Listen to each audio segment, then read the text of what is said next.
Production of Real Ag is made possible in part by an underwriting grant from the Kansas Soybean Commission, the Soybean Checkoff, progress powered by farmers.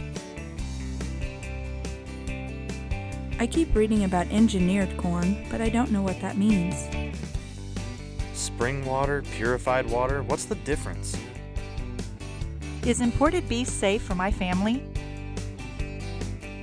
Consumers want to know the facts about the products they buy. That's where Real Ag comes in. From plant to plant and from pasture to plate, Kyle Bauer and the Real Ag crew find the facts to help you sort the truth and help you understand Real Ag. Now here's your host, Kyle Bauer. Rodeos aren't all bright lights and bucking broncos. A successful rodeo has real social and economic impact. Rodeos are our subject tonight on Real Ag.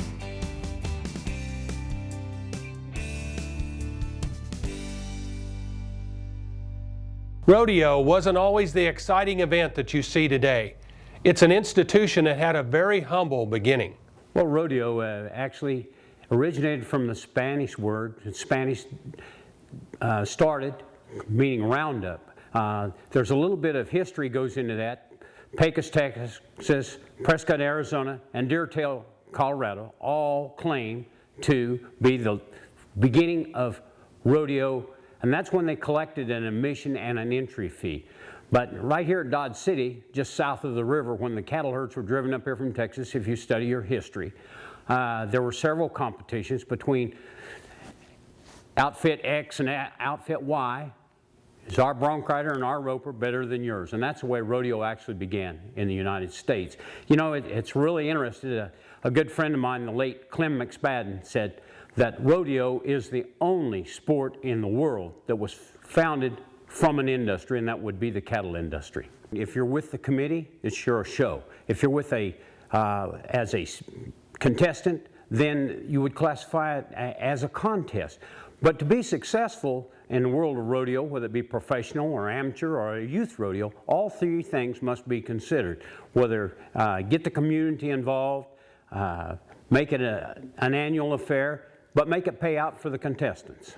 But that's the reason that rodeo is so competitive today, because now, instead of having cowboys riding ranch horses, you have athletes riding race horses. Previously, they might enter all three riding events. Now they're specialists, usually only in one or two, and these kids start young now. The Little Britches Rodeo, National Little Britches Rodeo Association has a division for what they call the Little Wranglers, and those are kids less than 8 years old. So they start them at 8, bring them right up through the ranks, through the high school association and the intercollegiate. It's just like any other sport. Once you get out of that intercollegiate area, you're ready to make that step. Hopefully you're good enough to go on to the professional ranks. Most of the time it's started by people like myself that are multi-generation rodeo folks. And they know what it takes to put on a rodeo, and they encourage their kids, you know, just like a football coach would encourage his kid to play football or something like that. Folks that have come from a rodeo world encourage youngsters to enjoy that and be a part of it, you know, and it just becomes it's a family type thing. I speak from experience because I put 2 girls through college on rodeo scholarships. They didn't go on professionally, but they still rodeo today in some shape or form, and they're passing that on to their own kids. You know, in discussing rodeo's beginning, if you had a top hand from one ranch and you matched him against the other, in those days they had no specific rules to say, like the saddle bronc riding, the bronc riding, just bronc riding, get on, ride the longest, you win. Same way with the calf roping, who could rope the most calves and tie them down, the tie down roping in a row, you win.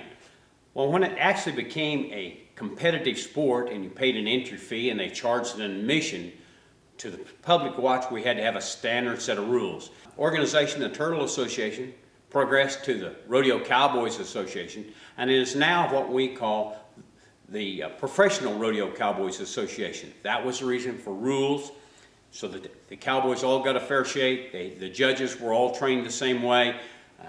They like that. Also, there's rules in place to protect the livestock. You know, we used to have ranch cowboys riding ranch horses to compete on in the timed events, or riding renegade wild horses in the riding events. Now we've got athletes. These guys train 7 days a week. They're in shape. They go to the gym Justin Sports Medicine, like at Dodge City and many of the other PRCA rodeos in the country, they come around the country. They have a trailer, a semi-trailer with doctors and chiropractors, those type people. They've educated the cowboys on how to tape themselves to prevent injury. And the equipment's gotten way, way better. You know, I can remember back in the 60s when I rodeoed, nobody wore a helmet or a vest in the riding events. You got your face knocked in, that was your fault. But now they wear helmets, vests. They're not going to prevent every injury, but they're sure going to help a lot. So that the sport has just progressed. Let's talk about some of the events that you'll see in a rodeo. The standard events are bareback riding. That's a men's event where they ride horses with what they call a bareback rigging. It's merely kind of like a suitcase handle strapped to the back of the horse. The classic event of rodeo is what they call the saddle bronc riding. They ride with an association saddle. They measure off a hack rein, and they have a halter, a balance point. The spurring action is a lot different. But boy, a saddle bronc ride, when that rider's in perfect time with a bucking horse, it's a beautiful thing if you're a rodeo fan. The two standard events at the beginning of rodeo were the saddle bronc riding and the steer roping. Both those, like I said, just on the south side of the river from Dodge City, when one cow outfit matched another one, they matched their best roper and their best bronc rider. So those are the classic events. The tie-down calf roping, tie-down roping, spawned from the livestock industry. You've got to be able to doctor a sick calf out on pasture, one cowboy, one horse, one calf. Quickest way to do that, get a rope on him, get him on the ground, tie him down, take care of him, make sure that he's fine. So that handles that. You know, 2 wraps, a half hitch around the feet, that's the way they get her done. The bulldogging, or steer wrestling if you will, that event was actually invented by a black cowboy named Pickens back in the early 50s, 40s or 50s. And on a dare, he jumped from the back of a speeding horse onto the back of a steer, twisted him to the ground just to prove he could do it. Well, then it got to be a challenge thing, and now it's a recognized event in rodeo throughout the United States and across the country. The bull riding, everybody says that's the most dangerous, probably is. That event was added just for the thrill of spectators and for competition. It was not a recognized event to start with, but you know, as rodeo back in history became more popular, they started adding more and more things to it, more and more events to make it popular to the spectator, because then that's when we found out, hey, this is a pretty good product. We can actually sell it to the public. Well, you know, when we get to a rodeo, whether it's a bull riding or not, if we have some young bulls there, especially if we have a pen of young bulls there, we'll show them the arena. We'll unload them. We'll get there either the day before or the morning of, depending on how far the rodeo is from where we live, and we'll unload the bulls. We'll show them the arena. And what I mean by show them the arena, we'll let the bulls in the arena so they know where the out gate is. And you know, they're familiar then when we buck them that night. They go in the bucking chutes. Once they're bucked, they know how to get out of the arena. It helps speed the rodeo up, you know, and the bulls aren't lost. Basically, that's the only time they're handled after we get there until the rodeo starts. And then, you know, we load the bulls in the bucking chute. Of course, they're drawn for. The cowboys know which bulls they get on. They put the ropes on them, and we buck them. Nobody, you know, you can't just enter off the street. Number one, to enter a professional rodeo, you must be a member or a permit carrier for the Rodeo Cowboys Association. You've got to enter that away. They take all the entries at the office, Colorado Springs, and they set up we hire the stock contractor on a local basis, but those two have to be card-carrying members of the association. So it's very closely overwatched by the association and by the committees to ensure that the contestants get a fair shake, but more importantly, the quality of entertainment to the public has to be maintained. In the riding events, as well as in the time events, the rodeo committee, whether it be an amateur rodeo or professional rodeo, is going to hire a stock contractor. It's his job to furnish the required amount of stock, and the PRCA has a required amount of numbers. Then the livestock is actually drawn for by computer in the office, and that's the way the cowboys know what they're getting. That's what they refer to the draw, the luck of the draw, that what horse or what animal they drew. Well, if everybody got to pick their own and get on them, you know, pretty quick, those riders are going to get those animals figured out, and they're going to be able to make a whale of a ride. This gives everybody that enters an equal chance. If there is a better animal in there that shows better, everybody that's entered in that event probably, you know, they're going to want that animal, but it's the luck of the draw.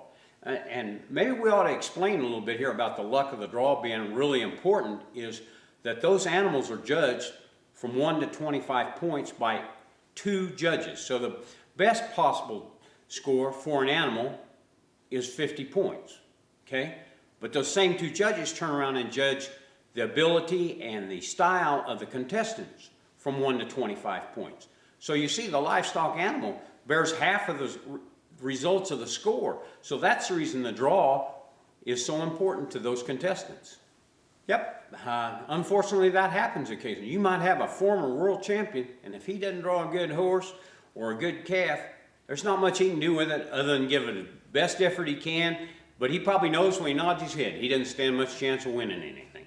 Yeah, you know, there's always, there's danger in every event, you know, and bull riding's a contact sport. I can tell you one thing, I rode bulls for years, and I'd way rather ride bulls than fight bulls. You only have to get on one, you know. But then bullfighters, you know, you might have 20 bull riders, and it's their job to keep the, you know, the cowboys safe from 20 bulls in a night.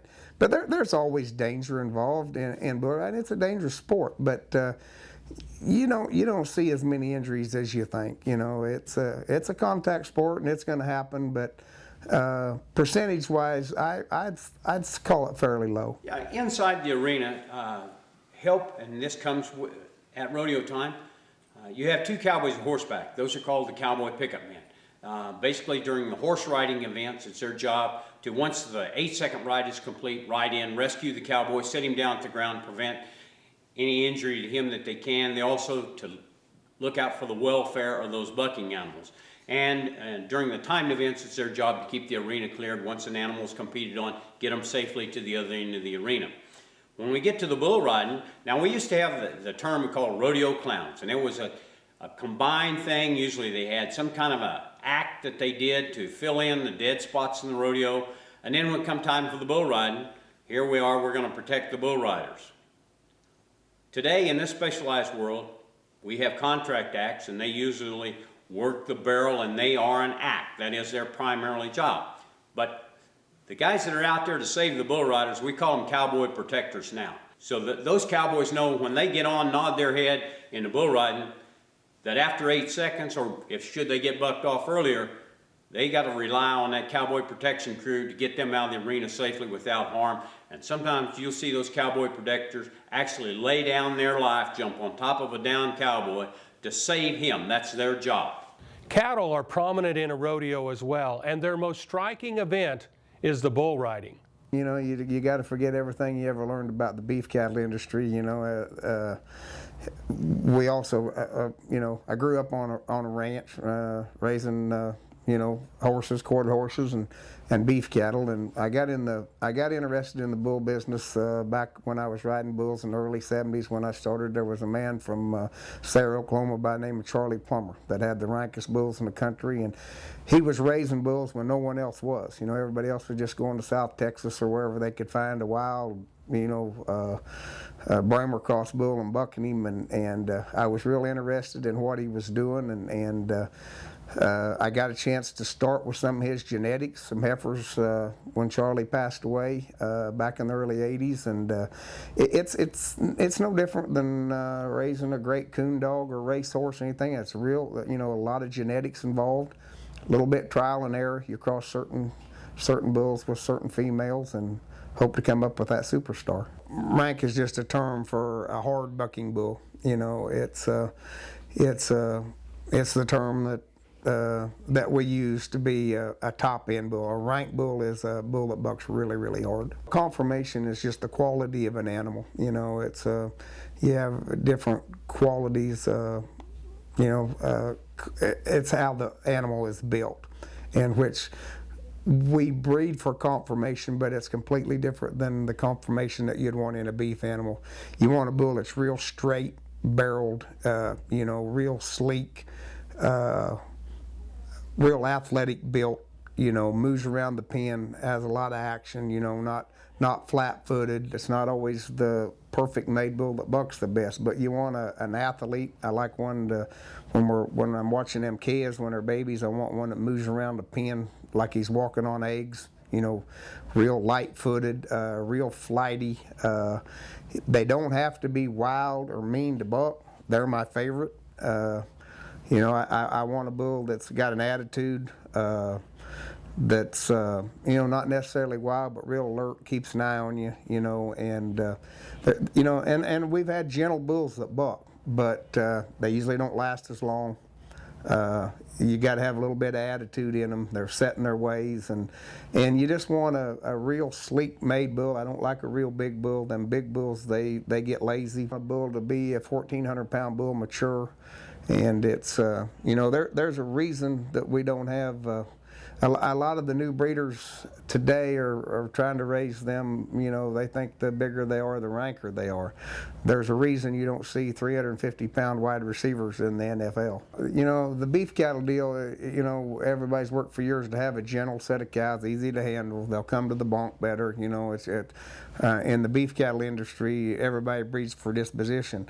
We breed for disposition also, but we want it to be the opposite way. I don't want them to be my friend. I know people who got bucking bulls. They come up the fence and they pet on them. If I wanted to pet, I'd buy a dog. They'll start those bulls out where they're too young actually to carry a rider, but they're a year old, but that's not mature enough. But they start them out with an electronic box that straps onto their back. They'll put them in the buck and shoot. Get them used to being in that chute where that doesn't bother them any. They put them in there. They'll turn them out with that.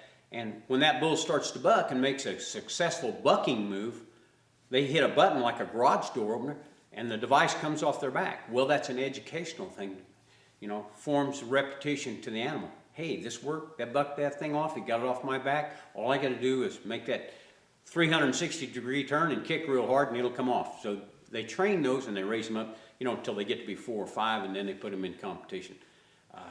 Personally, I wouldn't want to have to get on the ones the guys get on today because they're too well trained. They're just like the athletes. They're better conditioned. I know a guy that raises bucking bulls. He's actually designed his own thing that he puts them in there. It's kind of like a horse walker, and it exercises them daily in deep sand, builds up their muscles, just like a track athlete. Well, the basic nutrition in a rodeo animal is no different than a beef cow. We graze our cows on native grass, and we wean the calves in the fall. We feed them just like we would a beef animal. We either put them in a lot, or if wheat's available, we run them on wheat pasture till they're 2 years old. We bring them home. We get them off grass in the fall when they're coming to's and buck them. And that basic, the nutrition wouldn't be taken. We don't feed them any different than you would beef cattle. Handling them the same way, with a little more caution, But as far as the actual handling them, it's not much different handling beef cattle. And we do about everything a horseback, and actually we've got 80 some head of them bucking bull cows, them rodeo cows, and they're wild. They wouldn't be easy for a lot of people to handle, but we handle them horseback, and we can drive them anywhere you want to drive them. They learn to handle not much different than beef cattle. It's really grown in popularity, and the PBR has been behind it all. Because of the televised events, it's become more popular. More people have got interested in it, and it's a lot, like I said, like the racehorse business. There's a lot of people who invest in a racehorse just for the sake of going watching him run on Sunday afternoon, hoping that he gets to somewhere like the Kentucky Derby at the end of his, so it's got to be big business, and there's a lot of money, in the buck and bull business. It's I caution everybody that invest in it, don't invest any more than you can stand to lose if something goes wrong, because there is risk involved. But a lot of the people who invest in bulls with us, they're not out to get rich. They're out to enjoy it, to be involved in it, to go watch their bulls buck on a Sunday afternoon. And we've met a lot of great people that normally wouldn't wouldn't have any involvement with the rodeo bulls or rodeo in general. Animals are central to the rodeo, and there's nothing more important than the welfare and safety of those animals. Rodeo animals are well cared for. The reason being, in the beginning of rodeo, it was just wild outlaw horses they were riding, and they didn't take real good care of them. Now, most of these animals in rodeo in the riding events come from breeding stock that was bred to buck. They buck because they enjoy it. That's their lifestyle. It's like a racehorse.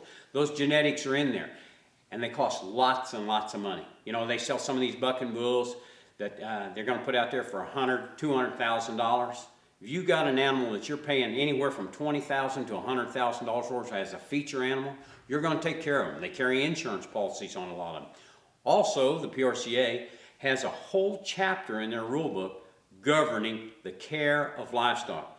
Did you know that every rodeo performance sanctioned by the PRCA must have a licensed veterinary on grounds? He has to inspect the animals before each performance, and if one of them's injured, he's got to be right there, and he reports directly to the PRCA office in Colorado Springs through the commissioner's office.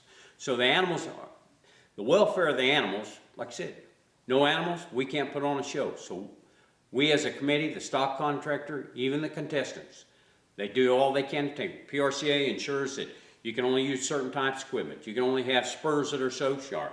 No use of electrical prods, things like that. In the timed events, they ensure that all the animals get a head start out of the roping chute, so they have a better than average chance of escaping from the cowboy.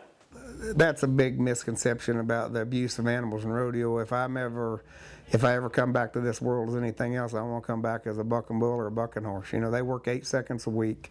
They're very valuable animals. They're the very best taken care of. It wouldn't be any different if you went and bought a $40,000 new Ford pickup. You're not going to go out there and abuse it. It's no different than the rodeos. We take the very best care of them. They're on a very good feeding program year-round. And the bulls love what they do. You can just tell. Them bulls throw somebody off, they run around the arena with their head up. They're proud of what they accomplished. And the rodeo business, the stock gets way better care than most people take care of their dog at home.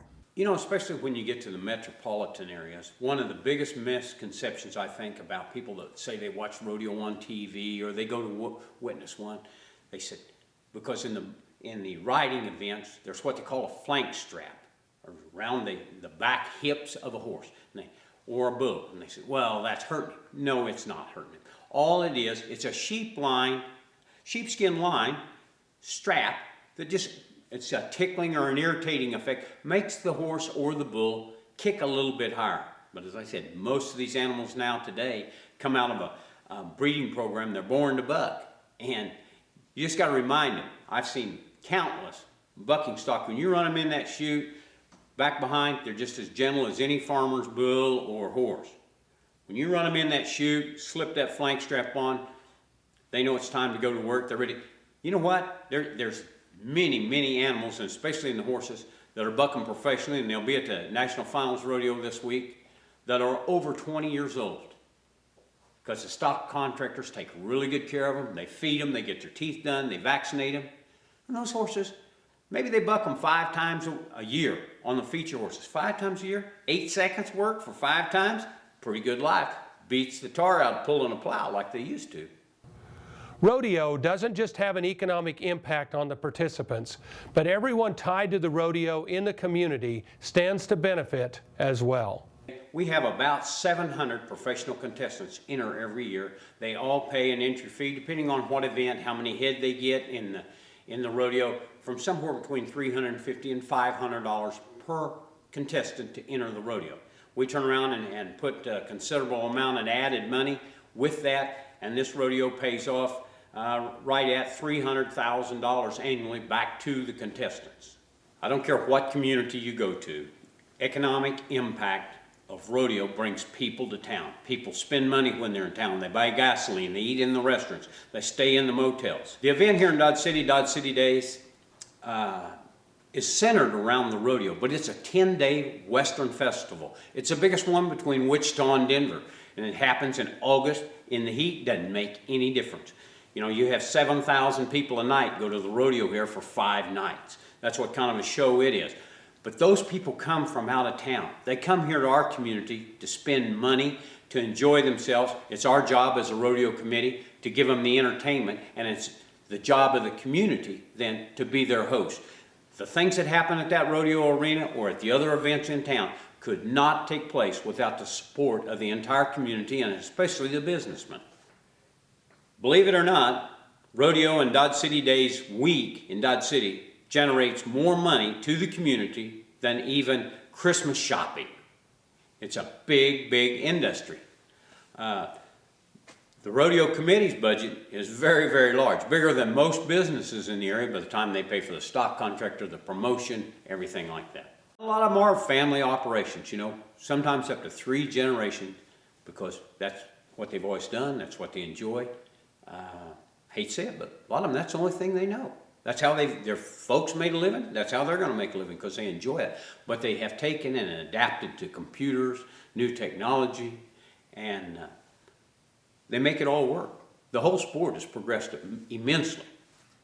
On behalf of the Real Ag crew, I'm Kyle Bauer, helping you sort the truth and helping you understand Real Ag.